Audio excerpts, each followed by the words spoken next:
प्यारे बच्चों, आज हम करेंगे वर्कशीट नंबर 15 वर्ग और वर्गमूल। तो चलिए स्टार्ट करते हैं अपनी वीडियो।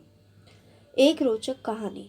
प्रिया और रिया दो जुड़वा बहनें आपस में विद्यालय खुलने के बारे में चर्चा कर रही थी कि जब स्कूल खुलेंगे तो हम सभी 6 फुट की दूरी बनाकर प्रार्थना स्थल पर प्रार्थना करेंगे। तभी रिया ने कहा कि हमारे विद्यालय में कुल 1027 बच्चे हैं और हम सभी एक वर्ग बनाकर खड़े हो जाएंगे, अर्थात एक पंक्ति में जितने बच्चे होंगे कुल उतनी ही पंक्तियां बनाएंगे। कितना सुंदर लगेगा हमारा विद्यालय का प्रांगण, कुछ इस तरह। तो देखो यहाँ पर जितने पंक्तियां हैं उतने ही बच्चे हैं, जैसे 4 पंक्तियां हैं तो 4 ही बच्चे हैं। ठीक है, तो 1027 बच्चे हैं यहाँ पर। अब कितने बच्चे एक पंक्ति में हम डिवाइड करेंगे कि उतनी ही पंक्तियां और उतने ही बच्चे हों। तो एक पंक्ति में जितने बच्चे होंगे कुल उतनी ही पंक्तियां बनाएंगे। प्रिया ने कहा 1027 बच्चों से वर्गाकार आकृति नहीं बन सकती। अब वर्गाकार यानी कि स्क्वायर, तो इसके अंदर क्या होता है, जो लंबाई और चौड़ाई सेम होती है यही वर्ग होते हैं। तो वर्ग की क्या कंडीशन होती है कि उसकी लंबाई और चौड़ाई बराबर होती है। या हम इस तरह से बोलें कि जहाँ पर हमारे पास ये जो होती हैं ये रो होती हैं और ये जो होते हैं ये कॉलम होते हैं, तो जहाँ पर नंबर ऑफ रोज और नंबर ऑफ कॉलम सेम होते हैं, ये वाली जो हमारे पास सीधी लाइंस हैं ये, इसको बोला जाता है रो। ठीक है, पंक्ति जिसको बोलते हैं, या हम पंक्ति इस तरह से बना लें, इसको बोला जाता है कॉलम। तो जहां पर रो और कॉलम हमारे पास सेम हो वहां पर हम क्या करते हैं, वो होता है वर्गाकार। ठीक है, तो वर्गाकार के लिए उतनी ही पंक्तियां बननी चाहिए जितने कि हमारे पास बच्चे हों। तो प्रिया ने कहा 1027 बच्चों से वर्गाकार आकृति तो बन ही नहीं सकती। रिया को प्रिया पे गुस्सा आया और उसने पूछा, तुम ये कैसे कह सकती हो, क्या तुम्हें 1027 का वर्गमूल निकालना आता है? प्रिया ने कहा, मुझे किसी भी संख्या का वर्ग निकालना तो आता है, परंतु किसी भी संख्या का वर्गमूल निकालना अभी मैडम ने नहीं सिखाया। फिर भी मैं इकाई का अंक देखकर यह बात कह सकती हूँ कि 1027 बच्चे वर्गाकार आकृति नहीं बना सकते।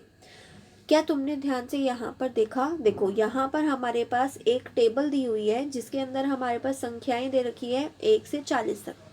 ठीक है, देखो अगर मैं 1 का वर्ग यानी कि 1 को 1 से गुणा करूं तो मेरे पास आंसर क्या आता है, 0 1। 2 को 2 से गुणा करूंगी तो मेरे पास आंसर कितना आएगा, 0 4। 3 को 3 से मल्टीप्लाई करूंगी तो मेरे पास आंसर कितना आएगा, 0 9। 4 को 4 से मल्टीप्लाई करूंगी तो आंसर कितना आएगा, 16। 5 को 5 से करा 25, 36, 49, 64, 81, 100। इस तरह से हमारे पास संख्याएं चलती जा रही हैं। इनके इकाई का अंक देखो 1 4 9, इकाई का अंक क्या आ रहा है, 1 4 9 5 6 9 4 1 0। फिर से रिपीट हो गए सारे के सारे। ठीक है, लेकिन आपने ऑब्जर्व करा इसके अंदर ना तो हमारे पास इकाई के अंक में 2 आ रहे हैं, ना ही 3 आ रहे हैं, ना ही 7 आ रहा है और ना ही 8 आ रहा है। ये 4 ऐसी संख्याएं हैं जो यहाँ पर इकाई के अंक में नहीं आ रही। देखो अगर 11 का स्क्वायर करूं यानी 11 का वर्ग करूं तो 121 आता है। इसी तरह से अगर मैं 21 को 21 से मल्टीप्लाई करूं यानी 21 का वर्ग निकालूं तो 1 1 जा हमारे पास 1, यानी कि इकाई के अंक में मेरे पास क्या आएगा, 1 आएगा। ठीक है, प्रिया कहती है, क्या तुमने ध्यान से देखा? रिया, क्या? प्रिया, कुछ संख्याएं ऐसी हैं जो इकाई के स्थान पर बार बार आ रही हैं। बार बार कौन सी आ रही है? देखो 1 आ रहा है, 4 आ रहा है, 9 6 5 0। ठीक है, ये संख्याएं तो बार बार आ रही हैं, लेकिन इसके अंदर से क्या मिसिंग है? देखो 2 नहीं आ रहा, 3 नहीं आ रहा। ठीक है, फिर उसके बाद हमारे पास 7 नहीं आ रहा, 8 नहीं आ रहा, बाकी सारी की सारी संख्याएं आ रही हैं। तो 1 4 9 6 5 0 तो बार बार रिपीट हो रहा है, लेकिन 2 3 7 8 तो आ ही नहीं रहे इसमें। तो देखो 1 4 9 6 5 6 9 4 1 0, इन्हीं संख्याओं की पुनरावृत्ति होती रहेगी यानी रिपीट होते रहेंगे। यह पैटर्न कभी नहीं बदलेगा। इस पैटर्न में सिर्फ 0 1 4 5 6 9 कुल 6 ही अंक हैं, बाकी 4 अंक 2 3 7 8 कभी भी किसी भी पूर्ण संख्या के वर्ग का इकाई स्थान नहीं हो सकते। ठीक है, तो अब देखो यहाँ पर हमें कुछ क्वेश्चन सॉल्व करने हैं। क्वेश्चन सॉल्व करने से पहले देखो 1027 में इकाई का अंक देखो 7 है, तो 7 तो कोई पूर्ण वर्ग नहीं है, इसलिए 7 एक पूर्ण संख्या का वर्ग नहीं हो सकता। चलिए अब क्वेश्चन देखते हैं। निम्नलिखित संख्याओं के वर्गों का इकाई का स्थान बताएं। अब देखो हमें इकाई का स्थान बताना है। तो देखो इतनी बड़ी संख्याएं दे रखी है, सिर्फ लास्ट का पार्ट उठाओ 8। 8 का वर्ग जब हम करेंगे तो हमारे पास क्या आएगा 64, यानी कि इकाई के अंक में क्या मिलेगा मुझे 4। इसी तरह से लास्ट में ये 6 उठाओ, तो 6 का वर्ग करोगे तो मुझे क्या मिलेगा 6 6 36, यानी इकाई के अंक में क्या आ जाएगा 6। ठीक है, इस तरह से 2666 में भी 6 आएगा इकाई का अंक। 789 का जब आप वर्ग करोगे यानी कि 9 का करोगे, 9 का स्क्वायर करोगे, यानी 9 को 9 से मल्टीप्लाई करोगे तो कितना आएगा 81, यानी इकाई के अंक में क्या आएगा हमारे पास 1।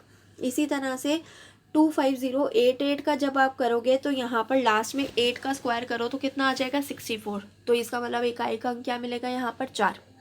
ठीक है, नेक्स्ट क्वेश्चन देखो 5 6 8 7 8 9, इनमें हमें क्या करना है जो कि पूर्ण वर्ग नहीं हो सकती। अब देखो हमने पढ़ा था कि 2 3 7 और 8 ये पूर्ण वर्ग नहीं हो सकती।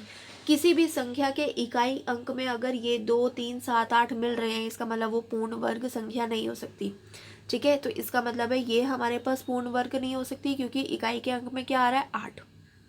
ये वाली पूर्ण वर्ग नहीं हो सकती क्योंकि इकाई के अंक में क्या आ रहा है 7। ठीक है, ये वाला पूर्ण वर्ग नहीं हो सकता क्योंकि इकाई के अंक में क्या आ रहा है यहाँ पर 3। अब क्वेश्चन नंबर 3 देखो, ऐसी कौन कौन सी संख्याएं हैं जिनका वर्ग या घन करने पर इकाई के स्थान पर कोई फर्क नहीं पड़ेगा। देखो यहाँ पर अगर मैं 1 का स्क्वायर करूँ तो मुझे 1 मिलता है, 1 का क्यूब करूँ यानी घन करूँ तब भी मेरे पास 1 मिलेगा। तो इसका मतलब है जिसके इकाई के अंक में 1 आ रहा है उसमें कोई चेंजिंग नहीं आएगी। इसी तरह से यहाँ पर देखो 5, तो 5 का भी अगर मैं क्यूब कर दूँ, देखो 5 का वर्ग करा तो यानी कि 5 × 5 करा, मेरे पास क्या आया 25, यानी कि इकाई के अंक में क्या आ गया 5। अगर मैं 5 का घन करूँ यानी 5 को 3 बार मल्टीप्लाई करूँ तो मेरे पास क्या आ जाएगा 125, इसका मतलब इकाई के अंक में क्या आ गया मेरे पास 5। इसका मतलब है जिसके इकाई के अंक में 1 और 5 आए वहाँ पर कोई चेंजिंग नहीं आएगी। इसी तरह से देखो 6 का वर्ग करूँ यानी 6 को 2 बार मल्टीप्लाई करूँ तो मेरे पास क्या आएगा 36, यानी कि इकाई के अंक में क्या आएगा 6।